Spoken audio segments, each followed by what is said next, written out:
Fastest hour in hockey. It's the real Kyper and Bourne show. We are live on Sportsnet, Sportsnet 590 The Fan, Sportsnet 960 in Calgary, Sportsnet 650 in Vancouver, and Sportsnet Plus. Nick Kypreos in for Justin Bourne, the most likable general manager in Toronto Maple Leaf history, Gord Stellick. Sammy McKee, Jake the Snake Schultz, and Derek Brandeo. As always, this hour of Real Kyper and Bourne brought to you by Bet365. In a few minutes, we'll welcome in Doug MacLean as we continue Off the Rails Friday. Not a show, Gordo, until Doug MacLean drives it into the ditch. I know. Well, anyway, great to be back, especially on a Friday, because Hockey Central at noon, when I would get the call from the producer, Matt Brown, if Doug or Kyper would Hemingway's a little too late, and they needed to fill in. The bat signal would go up, and there I would come in and fill in for one of you two guys. Hemingway's on occasion, but Doug, like the higher class stuff in Yorkville, right? Well, that's in Yorkville. Oh, that's no, but there. the higher end, right? Like, Hemingway's is more my kind of place. Yes. Doug MacLean's not going to be in there. Yeah. Well, things must be going bad if they're at Hemingway's at one. So maybe that's why they would call in. But anyway, all good. Okay. And Sammy, maybe even time at the end of the show for texts. Yep. 590. Absolutely. I also put the wrong date. We're going to get into a ton because there is a ton of NHL news, including Connor McDavid shaking up somewhat the hockey world yesterday with his exit interview, meeting the media and leaving perhaps a little window open for his future in Edmonton. Also, Jonathan Toews signing in Winnipeg. We've got a ton. But before we get into all of that, just give me your quick thoughts on what the heck's going on in South Beach right now between the Panthers and the Stanley Cup and the celebrations. I got to be honest with you. I can only watch it for like a minute, and then it just gets it looks like it's all the same. People screaming, people spilling stuff on each other, the players hanging from like poles. Yeah. And I'm like, it's exhausting. So we had Matthew Tkachuk on our NHL Network radio show about a week after the Cup last week, and last year, he kind of said, we got to get out of town. He kind of said, we got to get out of town. And Kyper, you're the one guy, and your Rangers were one of those that helped dent and manhandle the Cup as well. Well, we changed the rules. You kind of started it. To your credit. I remember being on Letterman the next day. No, there's no credit. We got in a lot of trouble. So, decades later, to your credit, you always get trouble initially, and then people applaud you. And what I can say is, I think it's kind of like, I don't know if high school graduations are the same anymore, but it'd be, oh, God, we're going to stay up all night. So you go, and then in the morning you go, I'm a little bored now. We should have, 4 a.m. was fine. I should have gone home then. It was a great night. Should have called it, whatever. And that. So, I mean, good on them having fun. But you're right. You keep watching. You go, really? It just starts to look all the same to me. Yeah. And also, can it be as much fun? Like, it got to diminish each You guys are nuts. Of course it looks all the same. It looks amazing. It's like the best time ever. If you're going to day 5, come on. You got to get a life. You got to get a life. Totally disagree. I'd be the last one there. The fifth night in a row, you're at a bar. Yeah. Whoa, grab me the microphone. Yes. I'm behind the bar. Really? Yeah. Okay. Maybe that says more about my I'd habits. be like a cigar, a wine. By the way, I don't smoke a lot of cigars, but that's what it's something like that. All of a sudden, something different. Yeah. Few people, a little quieter. If you have kids, maybe you should pay attention to them a little bit, get them to school. I don't know. There is something about hockey players after they win. They seem like they're together the longest out of all the professional athletes. Like, it just feels like they've all... I was one of the last guys to leave New York when we won the Cup. Two weeks. But you know what I mean? Like, it just feels like they're all... It's been how many days now, and they're all still... Every video you see, they're all still together. I mean, that says a lot about the Panthers, but it just says a lot about hockey guys in general. So they just want to be together. I love it. So Kyper, Glenn Healy talks about, so not only were you the last guy to leave and your team started the tradition, they wonder about touching the Prince of Wales trophy or the Conn Smythe trophy. Would yours have been the Prince of Wales? Winning it? Yeah, and Glenn Healy claims you slow danced with it. Okay, whatever. Okay, so there was no mystery about did you touch it or not. Stop it. He says Kyper took it out like a date. He's the worst. I know he's just the worst. But you won. He makes crap up. Okay, but you won. If you did, you should become clean with it because your team won. You should say instead of disdain, you should embrace it like you did. During the parade, they gave me the President's Trophy. I mean, Mess had the cup. The President's Trophy. You might as well have thrown that one overboard. Buddy, Who cares about that one? It's like a dish or something, you know? Like got a hamburger on it or something. That's about. But hey, a trophy's a trophy. Yeah. Absolutely. What did you get out of watching it quickly, Sam? Before we go to Mac, Just extreme jealousy. and Just seeing them, they just look like they're having the best time ever. did Sam Bennett leak? Did he leak? I'm sure Darren Yeah. Ferris is not thrilled. It cost him $500,000. Yeah. Darren Ferris is like, Ferris shut go, up. Because he told the crowd, quiet. Yes. Like you're going to announce you're engaged. Yeah. Okay, no, it wasn't just that. He goes, quiet, quiet, quiet. And then he goes, I'm staying here 8 I'm not more letting bleeping run. years. All right. Let's go to Doug MacLean, former NHL president, GM, head coach. Mac, Can't hear you. did you win the Masters? What's going on? You're awfully green in that T-shirt right now. Oh, well, I'm trying to, like I see Stellick with his hot pink on it. I'm trying to match it. Oh, my What is gosh. that what is that you're wearing, Stellick? Well, Doug, what you're wearing is what a mess that is. Hey, your color is the color of the Florida Panthers' faces right now after 5 nights out celebrating. What are you talking about? It's summertime tonight. Let's enjoy. Yeah, you know what? It was great. The Panthers, you know what? I thought Edmonton were going to be a lot better, but I was really wrong on that. The Panthers were so darn good. But I just want to tell you a little story. I was talking to Dale Talon a week ago, and he told me he signed Bobrovsky. I think it was 7 years, $70 million, And when he got fired, Bobrovsky phoned him and apologized. Said, Dale, I really let you down, and I want to apologize because the first 2 years Bobrovsky was in Florida, as you recall, he wasn't very good. And right now he's the best goalie on the planet, and he was exceptional in every game throughout the playoffs, except the first 2 against the Leafs. But it tells you something. And then I hear today Brad Marchand says to Zito, just give me a contract, give me an offer, give me a contract. There's something about the character of the group there that's pretty special. So many times throughout even the playoffs, I got messages saying they're going to run out of gas. They're tired. This is another long push here, and it just didn't materialize, Mac. And like, how close are they to truly being a dynasty, not just one that we're scratching the surface on? They remind me a ton of the New York Islanders. They really do, with their talent. And it's funny. I was talking to Jimmy. I spent 2 hours on the phone with Jimmy D today, if you can believe that. That's and it was a special 2 hours. It really was. I mean, talk about a hockey historian. But he told me, today that Dennis Potvin, when they drafted Dennis Potvin number 1 overall, they never finished last again in the league. He turned, he was one of those franchise turners, you know what I mean? And, they were a special, talented group. And you remember watching them play against Gretzky. But anyway, they're good. They play hard. You know what? You look at how they're built and you say, can you build a winner in today's NHL with a $16 million guy and a $14 million guy and a $10 million guy and a goaltender that you got to pay a fair amount to? Can you build a winner when you're structured the way a lot of teams are? Can you have a third line like they had? Can you have a fourth line the way they had it? Can they have a blue line when you're paying big money? Look at the Oilers. If they give whatever they have to give McDavid, what they've got Draisaitl at, does Bouchard get $10 million? Can they build a supporting cast for McDavid? That's what's going to be really, really interesting. So we'll switch gears here. I'm curious, speaking of McDavid, first of all, I love the fact that everyone, and Kippy, you're the ex-player, Doug, they talk about, I haven't even thought about my contract. Everyone's thought about their contract every day, okay, whatever it may be. So fine, they're going to wait on it. It's been so long since I've had a contract that I haven't thought of it, too. I'm like McDavid. Well, I know there's a lot of similarities, except for the shirt you're wearing, but otherwise, I'm reading it that he kind of said, I'm going to wait, but then he kind of said, well, I want to win. I want to really win.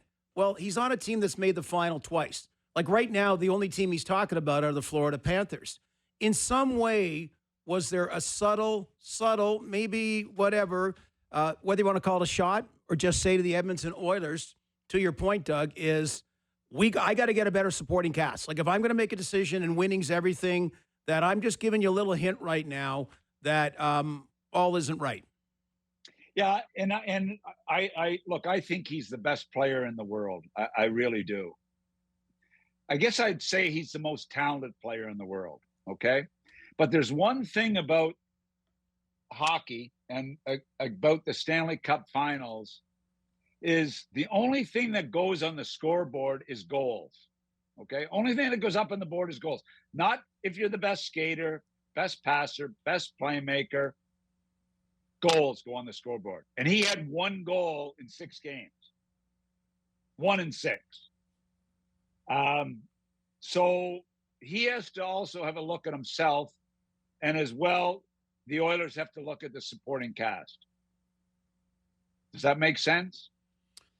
Mac, when it comes to star players, I don't care what area you're from, like they do carry more clout in a room.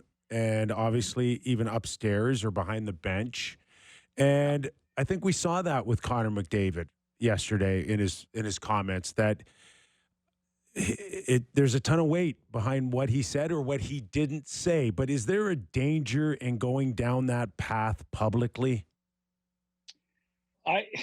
Look, he wants to win, and that's what every star player, like Ovi, got to win. But do you know what Ovi and all these guys went through to get to win?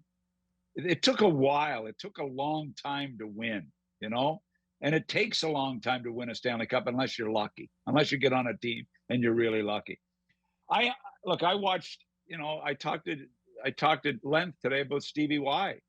Stevie Y could not get over the top. He couldn't get over the top in the playoffs. He's one of the greatest players in the history of the game, one of the greatest captains in the history of the game.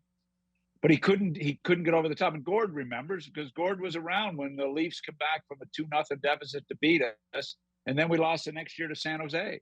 And you know what? Stevie couldn't do it till he got a supporting cast. And also Stevie couldn't do it till he learned how to play the right way. And guess what that was? And you got to credit Scotty Bowman. Yeah. He became a 200-foot complete. He couldn't do it. Player. He couldn't do it scoring 160 points a season. No, he couldn't. And he needed a supporting You're cast. not going to tell Connor McDavid to stop scoring 150 points. No, but you know what? Stevie Y was a 60-goal scorer in the NHL, I believe, and became a 200-foot guy. He became that, and they won multiple Stanley Cups. I'm not saying, look, McDavid's my favorite player in the NHL. I absolutely love watching him play. And you need a supporting cast because the Florida Panthers can shut you down. They can shut you down. And, you know, it's easier when you're defending a star player. It really is easier. I remember coaching against Yager and Lemieux and Lindros and those guys. And Brian Skrudlin was shutting them down, combined with a couple of defensemen that were very good shutdown guys. It's hard on star players at playoff time to get over the hump. It really is. And you need a supporting cast. And that's the message he was sending, whether he said it or not.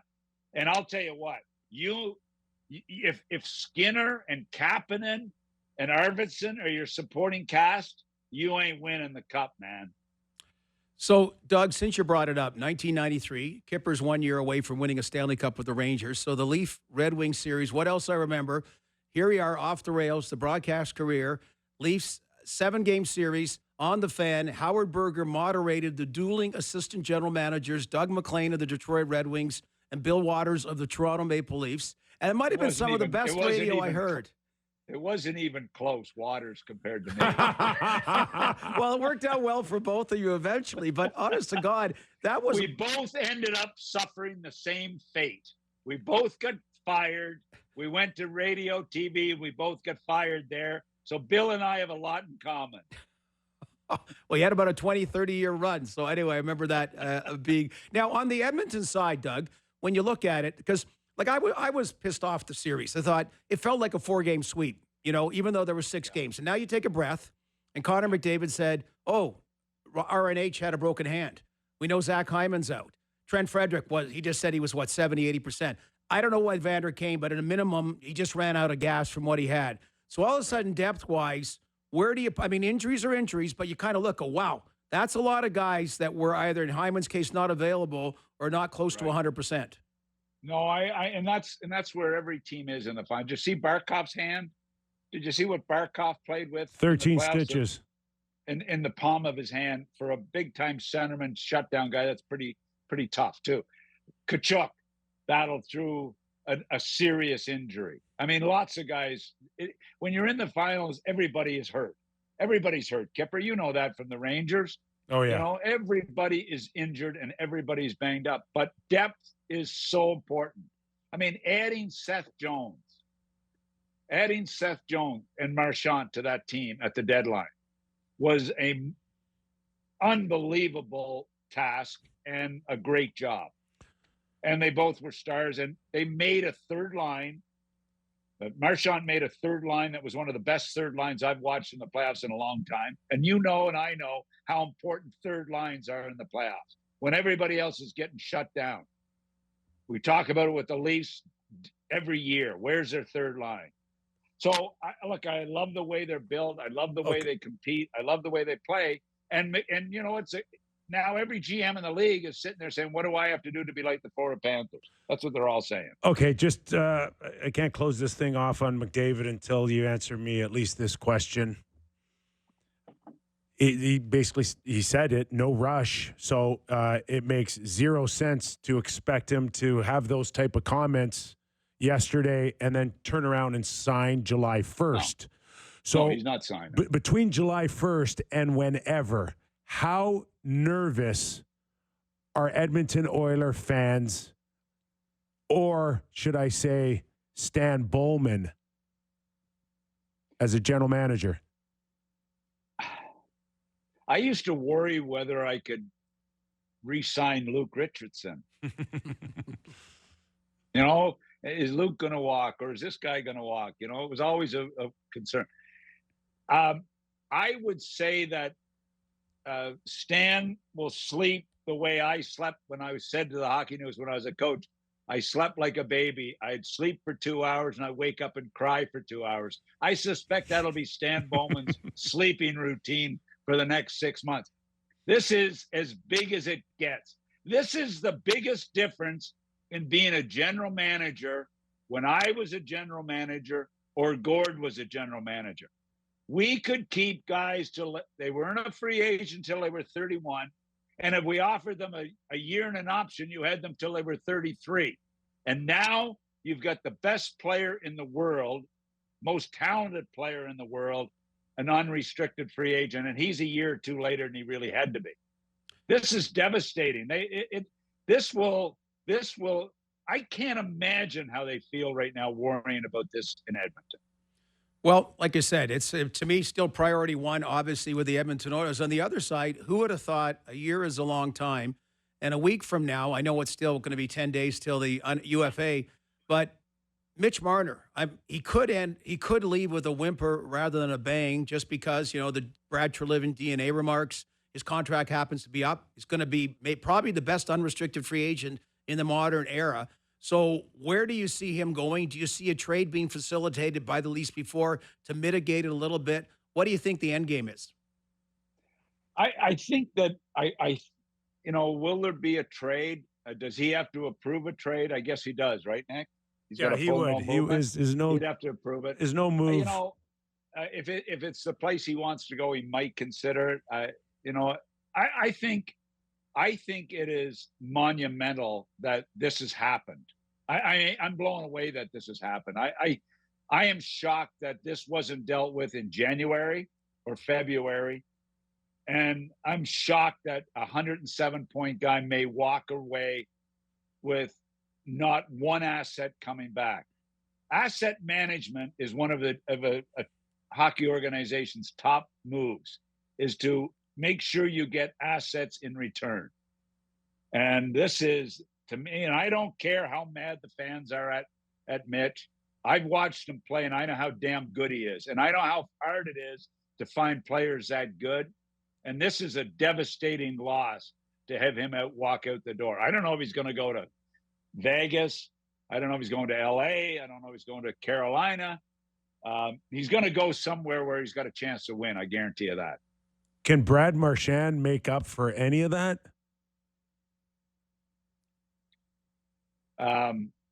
No, he can't. Who wears it in the Leaf organization? Who wears it? Well, it's got to be the management team that wears it. You know, I mean, Shanahan was there in January. Brad's been there 2 years. They knew this was coming. This is devastating, in my opinion. I know Leaf fans are saying, I don't care. I don't care about Marner. You'll care when you lose him because he's that good and he's that talented. And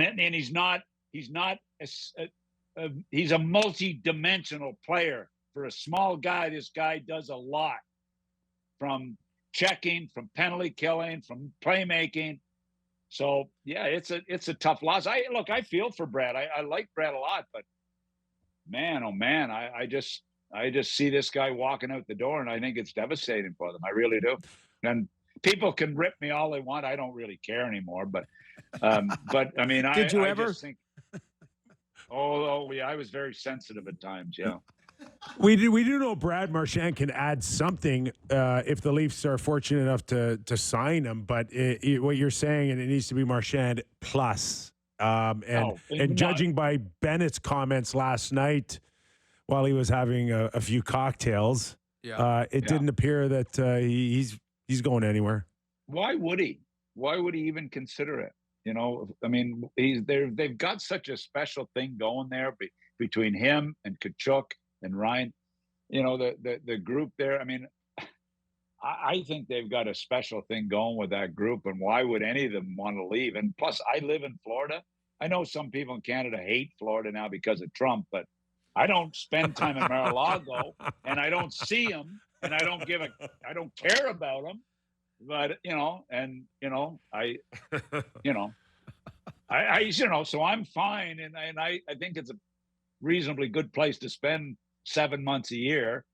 But anyway, look, I feel for the Leafs, but they and I know they have to change their DNA. Look, Brad Marchand can come in and be a good player, but I was worried about Brad this year at times in Boston that I thought he was losing a step, and I saw him in the Four Nations, and then I watched him with Florida with those two guys on that third line, Lundell and Listerinen. It was chemistry made in heaven. What they did for him and what he did for them. And we always know he's got the heart the size of a lion. And I've talked to players. I remember Sean Crowley telling me that he was the best captain he's ever been around for the way he treated his teammates. They loved him. So what about I don't understand the trade either. Like, what are you thinking about? Why would you trade Brad? He's your captain. He's a Boston Bruin. He's won a cup there. Why would you trade him? Might he go back? Could he go back there? They get a first-round pick for him, and he goes back there? Not a snowball's chance he's going back there, in my opinion. But okay, I don't know. So that's a no. It's just not strong enough for him to win now. And I think for him to come into the Leafs, he could be a good player. But it's going to be tough. I guess I just don't see a fit. I really don't. So last year, Doug Armstrong did. I don't see him doing it. Okay, now I understand off the rails. Okay, anyway, Doug Armstrong last year opened. By the way, you've dumped me on your show. I get on once everyone. No. I get on when Berkey can't go on. Is that the idea? No. I apologize. Don't apologize. I'm thrilled I'm not on. I only get on once every 6 months, which is perfect. Yeah. If I could do that deal with this show, I'd be happy. No. We won't allow it. When we are desperate sometime, we will give you a call. No, the tough thing, Doug comes on. I know I'm not on enough because every time your producer calls, he apologizes for not having me on. Because we spend 2 weeks with league officials, simmering them down from Doug MacLean's comments, right? You get from... I'm just busting you. Remember, I get it. I know. Gord's checks are signed by Gary Bettman. Remember that. Okay. No. I'm Anyway. kidding. Anyway. I'm kidding. The restricted free agent offer sheet, and it worked successfully for St. Louis. Even a thing like someone brought up about the Edmonton Oilers, like what you do for a goaltender. Now, I don't say you want to get back at St. Louis, but say whatever. Joel Hofer, right? For argument's sake, if you give him $4.2 million, it costs you a second-round pick. St. Louis probably can't match. I'm not saying they do that. But hey, that's one option. Do you think there's a way more open mind now, general managers doing what used to be taboo and figuring out where teams are susceptible with RFA contract offers? I think you're right on the money. I think what Doug Armstrong did changes the dynamic. I remember sitting there in the chair thinking, do I really want to do that? Do I really want to do that? But when Army set the,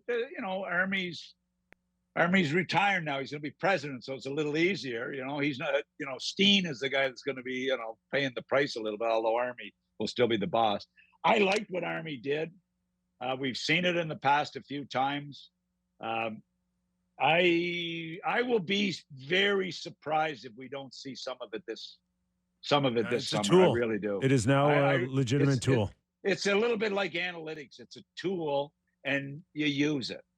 So. They might as well use it. Why not? Now it's the horse is out of the barn. Go for it. Okay. Got to ask you about Jonathan Toews, poised to return to the National Hockey League, more specifically the Winnipeg Jets. I absolutely love it. I know he's from there. I remember watching him as a junior. I remember being sick at the draft. We had the 6th pick in that draft. And, I was sick to my stomach when we didn't get him. I was praying I'd get him or Stahl, one of those types of guys. But I'm a big fan of his. I think he'll come back and be a really important guy for the Jets. I think it's a great signing by Chevy because he's one of the great leaders of our game, and he's a winner. I think it's a great move by the Jets, and I think I love the fact that he signed there. I love it. So, hey. Talk about things. Do you remember, what was it? Was it 10 years ago when you graciously, like Doug does a lot of things. So the GTHL, the Greater Toronto Hockey League Awards at the Hockey Hall of Fame. And do you remember you were the guest speaker and I was the MC? And I had everyone talking about our big guest. And they go, he covers the Olympics. He's on Coach's Corner. And I could see Doug sitting there.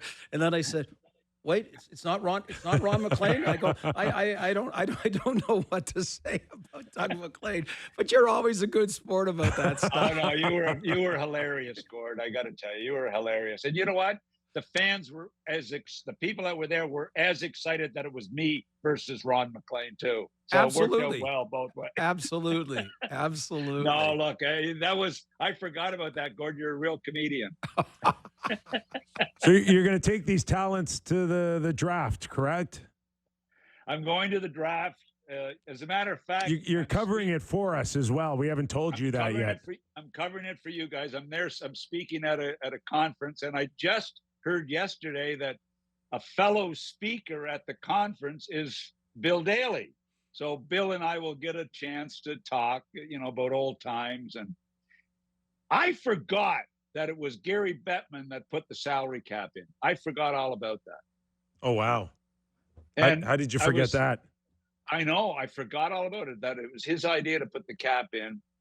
And it's that changed the game as much as anything. The guy said to me today, they should put the first 16 teams in the playoffs. Gary's first 16 go in the playoffs, and the next 16 should have a round robin for the first overall pick. That's how they should play it. A relegation round for the first pick. Because you know how many teams, Columbus Blue Jackets haven't won the lottery in 25 years. Detroit Red Wings, in the last 9 years, I think they've missed the playoffs 9 years. I don't think they've moved up they haven't picked higher than 5th in the draft. Like, it is a disaster, the lottery. For some teams. Unless you get lucky. Yeah. It's a disaster for everybody unless you get lucky. That's what it is. How do you think Timmy Murray and Pagula feel when they got Eichel All instead right, of all McDavid. right. Take it They've easy. had 2 number 1 overall picks. What are you talking about? They've had 2 number 1 overall picks in Buffalo and Eichel 2nd overall. Quit yelling in the house, or else you ain't getting lucky tonight. All right. Oh, Jill's gone. She's gone to a disco party in Charlottetown that you walk around with earplugs and they listen to disco music. And I think, do you want to go? I said, you're not serious. Do I want to go to a disco party that's on earphones? Not loud. It's in your earphone. Anyway, Hey, I'm missing it. Hey, why don't you and once upon a time you were in the running for buying the Tampa Bay Lightning, were you not? So why don't you and your billionaire buddy there get together and take the Pittsburgh Penguins right now? We missed that deal by $15 million. We could not raise $15 million in Tampa. We talked to 100 groups and couldn't raise $15 million. That's what it was. That's what it came down to. $200 million deal. And Oren Koulis got the team. Anyway, at that time, you're not bitter. When we were looking at buying Tampa, they had lost $28 million the year before we made the offer. The previous spring, they had lost $28 million. Can you figure out how, in all seriousness, like I love that Showtime show about Jerry Buss's first year with the LA Lakers and how he basically kept it all together. How do you make money on $10 billion? A $10 billion price to buy the LA Lakers. Like, I mean, obviously it's like real estate. If it keeps going up, it's great. But man, oh man. Yeah, it's all totally an equity play, and that the equity is going to continue to grow. I guess because I mean, nobody can tell me there's not still teams losing cash flow in the NHL. There was 17 that weren't profitable when I was there. I'd like to know how many there is today. I mean, it's better, but not that much better. All right, we'll let you get back to getting dressed for Disco Inferno tonight. Bill, Daly, and Bettman are going to be mad at you again, Stellick. Oh, yeah, everybody. The whole world's mad at Gord Stellick. The most likable guy in hockey. I know, and I get people mad at me, too. It just never ends, But anyway, that's life, All right, great job. We look forward to your reporting out of the draft. You know what? It's such a treat to get on with you guys, especially Gord. I never get to see you again anymore, but it's really great to get on with you guys, and I really appreciate you having me on. Okay. All right. See you, Doug. Have a good one. Take care, guys. Ladies and gentlemen, Doug MacLean. So when he was, there's another one, so many, but. And by the way, he's still listening. Okay, well, when he was assistant coach for the St. Louis Blues, I can remember something about, they talked about the Toronto media went there. And then they were chatting, and then this assistant coach goes, "Hey, we're not done yet, whatever." And it was Doug, because there was no media in St. Louis. So the Toronto writers, he engaged them and all that stuff, and just that's pretty cool, pretty cool. So he always had back then a good sense about the media and how to handle it. And he engages us every Friday. He does. Oh, does he ever? All right, little game time. It's game time, presented by Bet365. Visit the app, latest odds, and find out why it's ever ordinary at Bet365. Must be 19 plus. Ontario only. Please play responsibly. So the Toronto, since there's no hockey on, or there's a basketball game 7 on Saturday night, so there's still some sports left outside of baseball. But the Toronto Blue Jays are opening a 3-game set today against the lowly Chicago White Sox. You can watch that game on Sportsnet. Listen to it on Sportsnet 590 The Fan. The Jays are huge favorites in that game, minus 210. I'm always weary with baseball in terms of anybody can win on any certain night, so maybe stay away from that number. But what I do love in this game is a Addison Barger home run. As I've said, the best arms in the league. Give me a Addison Barger home run tonight against the lowly White Sox at plus 550. So if you're going to the Dome tonight, you'll get to see Addison Barger hit a home run. So give me that. And hopefully the Dome's open for everybody. And I was just going to quickly check in on the odds for the NBA Game 7 on Saturday night. The Oklahoma City Thunder, big faves in that game, minus 310. The Indiana Pacers, plus 250, who've been counted out at every turn in this playoff run. Should be fantastic to have a Game 7 in the NBA Finals. First time since 2016 when LeBron won with Cleveland. So it'll be good on Sunday night. Anyways, that was Game Time presented by Bet365. Visit the app for latest odds and find out why it's ever ordinary at Bet365. Must be 19 plus. Ontario only. Please play responsibly. Who wins Game 7 Saturday night? I got to cheer for the Canadian, right? Well, actually, there's Canadian. There's Canadian everywhere. Well. Yeah. So, Oklahoma City, which is weird. Are they the only city in the United States that only has one of the big 4 sports? Because Green Bay's really Milwaukee. Yeah, that's a good question. Anyway, Gordy. whatever. So, which used to be a Maple Leaf farm team, by the way, years ago, the Oklahoma City Blazers. So, Wow. who are you picking, Kipper? Indiana's the underdog, right? So Yeah. Give me Pacers. Yeah. I think the Pacers are going to win. All right. They've been counted out at every turn, and I think they're going to go in there and shock them. So There you go. There you Okay. go. We'll take a quick break. When we return, we'll still dig a little deeper into Marchand, Bennett. There's Ekblad conversation. John Tavares is making news. Matthew Nyes is making news. Matt Duchene just signed. What does that mean for Dallas? Plenty more meat on the bone, Gordo. I'm ready. When we Bring it return to Real Kyper and Bourne. Welcome back to the studio. Nick Kypreos, Gord Stellick in for Justin Bourne, Sammy McKee. All right, a lot of names out there. We'll start just basically with the Stanley Cup champions and significant free agents. Let's just dive a little deeper into the Sam Bennett situation here, where we all believe that he's going to stay at some point, and maybe he put the nail on it with his I'm not going anywhere. No, I'm not leaving. It's like I'm not leaving. Have you ever seen Oh yeah. Wolf of Wall Street? Yes. I'm leaving. Okay. Intoxicated or not? No, intoxicated. Okay. There's no nod about intoxicated. There's still probably enough going on in his head that, if anything, it was more truth serum than being completely out of his tree trunk. Isn't that the problem about getting intoxicated? Is it brings out the truth in you, right? And especially you, Gord, because you're so likable and honest. Yeah, and such a phony, right? Ever hold us all of a sudden you're like, I love you. Anyway, so first of all, it never made like nobody. It's the best destination go to as far as a team goes. And I know we're going to get in the state tax thing again. I play it down because the biggest thing is being the organization, because they had the same no state tax 15 years ago. Nobody went there. Yeah. We had Kyle Okposo on today. He just talked about it was a retirement home. You didn't go there. So anyway, I think that they'll certainly be pissed off there, Sammy, if he does go now after what he said. But so I'm just curious now how the other dominoes fall. And also, you got a guy named Nate Schmidt made $800,000. Pretty good D. He's not going to play for $800,000 next year. You lost some half decent players last year before you made those trade deadline pickups this year. I have a very bad feeling that they're going to find a way to sign all three of those guys. I don't know why.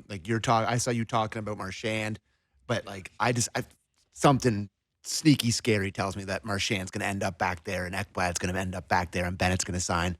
I have a weird feeling. Marchand would have to kind of. I don't believe that. I don't believe for one second that Florida's going to be willing to offer a fourth year for Marchand. Yes. Okay. Like the Leafs can. Yeah. They might be the only team out there willing to give him 4 years. Everybody else, I think, can go 3, including Florida. Mm-hmm. But the term and the AAV, I don't see another team matching what the Leafs can offer him. And I went on record earlier today saying that he does feel like, under the regime of the Boston Bruins, that he was forced into a long-term contract, that the last 3 or 4 years undervalued him incredibly. He was massively undervalued. And there's a catch-up mode right now, and I don't think the Florida Panthers can match what's potentially out there for him, particularly with the Leafs. So all the thing I'm gathering from you here is that the Leafs are going to be incredibly aggressive on Marchand. Incredibly aggressive. Okay. And I'm not here to tell you that there's a ton of tampering going on, but I think, the way the system works, and you're a general manager, that you have different ways to finding out whether or not a guy would be interested in a market well before an official date allows you to do that. So and that's what was encouraging, that Mikko Rantanen, Toronto was one of the spots he would be willing to come, right? The limited number a few weeks ago or a few months ago. So you brought up a point about, first of all, he's got 4 kids, right? But whatever, but I'm just wondering, are they ready to move anywhere, or are there certain spots they want to go? Because that's a way bigger factor for him, than a player who's single. about making that decision. But the other thing, if you're the Toronto Maple Leafs, this guy cannot be in your division eliminating you in the playoffs again. I don't care if he sucks. I don't care if he's a fifth line guy. Buy him to stay home. But in the press box, Couldn't whatever. agree more. He You don't want to lose to cannot him again. be there, and you should not make moves predicated on the fear about being in your same division, except this is it. You add that caveat, in my opinion, to the Toronto Maple Leafs. I think Ekblad will be very interesting for me moving forward because what can he get? We do know that he could probably match what he was making before, and if I'm not mistaken, 7.5. Yes. So is there 8 out there for him? Possibly somewhere else. But if he was to stay in Florida, I think he'd have to come off a 7. Yeah. Like under 7? Under 7. That's a big difference. But I mean, the tax thing. But they could also offer him 8 years. I'm not sure other teams on the UFA would offer him a full 8 years. 8 years? Oh, Ekblad. Sorry, I was confused. Ekblad. Yeah. So I'm not sure. I mean, there are health issues with him in the past. Never played a full season. So, is he comfortable enough for signing for 6 times 8? 6.5 times 8? Well, let's talk about the last number you said, because let's face it. Look at Chris Tanev. What a big thing was term. When you get that age, term is what it is. Like, and as a general manager, you got to, people kind of kid about it. The GMs go, well, it's not going to be my problem, which is not the way you should manage, right? But in the back of their mind, some ways, this is a way to stay under the cap and kind of almost say, we got to be prepared. We're going to buy this guy out with 2 or 3 years left, but term is going to be the difference maker. So you're 100% right, Kippy, about at that stage. Same with Marchand about the term. If Jenny Malkin wishes he had 1 more year or 2 more years now beyond the 1 he has right now, because you ain't going to get term anymore after this deal. So in these kind of deals, to be a little bit creative, term has to come into place. So the other one is, how much has he made enough? This is Ekblad, and just saying, okay, I will stay for less with the Florida Panthers. I have no idea. And a chance to still be, as Doug MacLean said, a part of something very special still moving forward. The team that drafted you, and if you really like it there, and again, I have no idea his family situation, but all of a sudden you got, the stability and we're in a good place, and that matters. And that's kind of when we morph into John Tavares, that's an understanding that the Leafs understand this is where he wants to be. So he's and you don't want to use that against him. Ekblad's made over $50 million already. Yeah. An 8-year deal at, say, 6 or 6.5, pushes him very close to just under $100 million, basically. So, is that enough for you to stay there, your whole career? Well, it's up to him, but I would, I'm just arguing that putting it forward. I mean, so what? Another $1 million a year is going to make you go. If that's what matters, and maybe you're up for an adventure, but otherwise, and this is when the Red Wings used to have that as well. They teams, Kenny Holland said that, and he goes, we help people realize dreams. Like when Marian Hossa signed there for 1 year, because even though he didn't win that year with them, but all of a sudden you get to a point and you're attracting, and then you leave, and all of a sudden, look at Seth Jones. He's saying, I'm in Chicago, I'm in Columbus before, lose. Now your life has changed. And look at this. Yeah. So all of a sudden you go somewhere else for whatever, and you're sitting there in the Chicago dressing room or whatever dressing room next year, you're going, really? Crap, probably shouldn't have left. This ain't fun. Yeah. Want to talk to you about John Tavares. That's a very intriguing name now because Matt Duchene just signed at $4.5 million Correct. times 4. Mm-hmm. He's their leading scorer in Dallas last season. Very seldom do you see a UFA leading scorer on any NHL team sign for that type of contract, but there it is. A lot of people want to compare that to John Tavares' situation.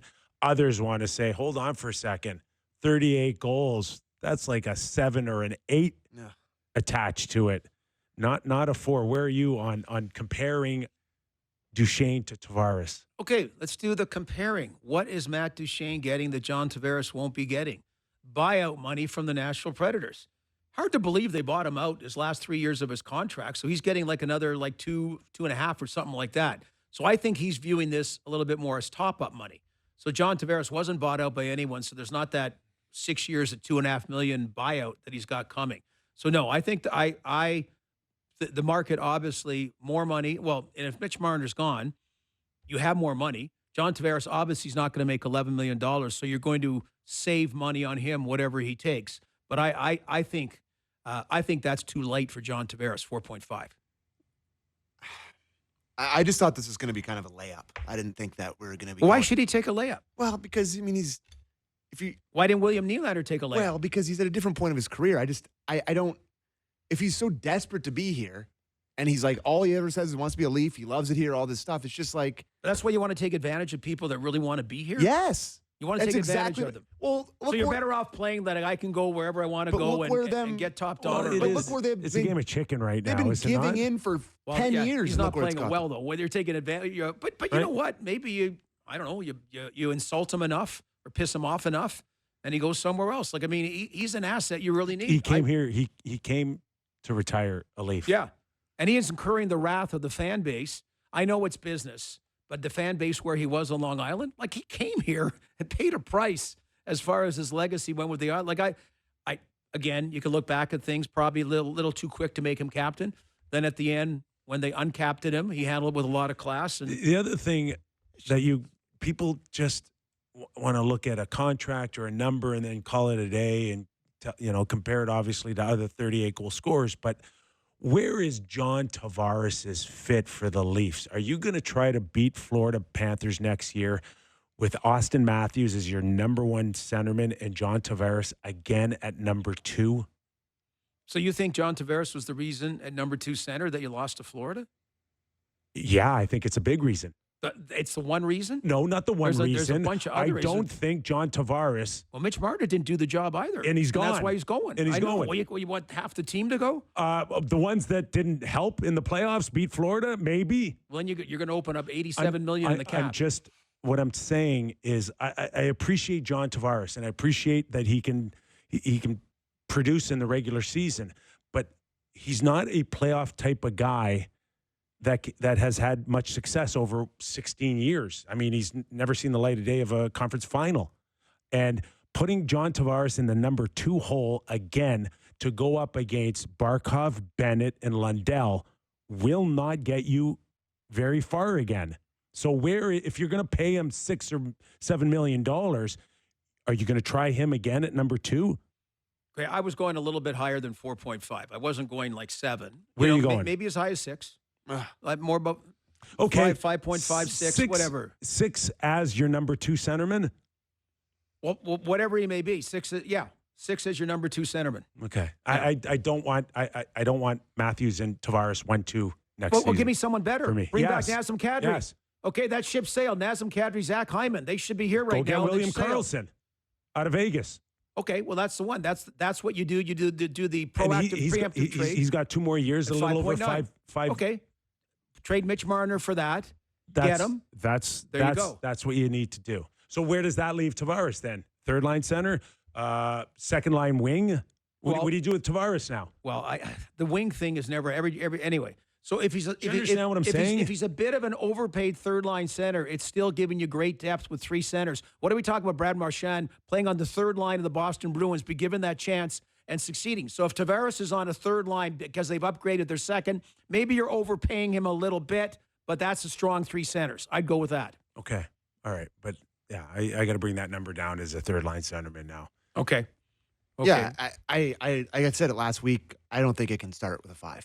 If Matt Duchene's taking 4.5, John Tavares should be somewhere in that range too. Well, I don't know when the Mark Giordano thing comes in play, right? You want to play somewhere and you take whatever. I'm not saying he'll do that. I don't know. I mean, maybe there's something in there with Tavares about a number, and feels like it would be done already if it was a good number for the Leafs. It would have been done already. So, anyways, listen to the music. See how fast the hour is. Hey, our thanks. Don't tell our boss. We could have done 2 hours today. Easy. Don't tell our boss. Our thanks to, once again, remind everybody, this hour of Real Kyper and Bourne brought to you by Bet365. Hey, Gordo, great stuff as always, man. I could have paid 5 minutes less for parking. I didn't realize we get off at 3:55 instead of 4. Hey, put on a watch. There's your start. Yeah. There's no clocks here. What is there? No clocks? Always got to be a clock. Anyway, thank you. Pleasure being on. Our thanks to Doug MacLean, always on Off the Rails Friday. We hope you have a great weekend. If you get a chance, give us a rating and review. Love to hear from you. Have a great weekend, everybody.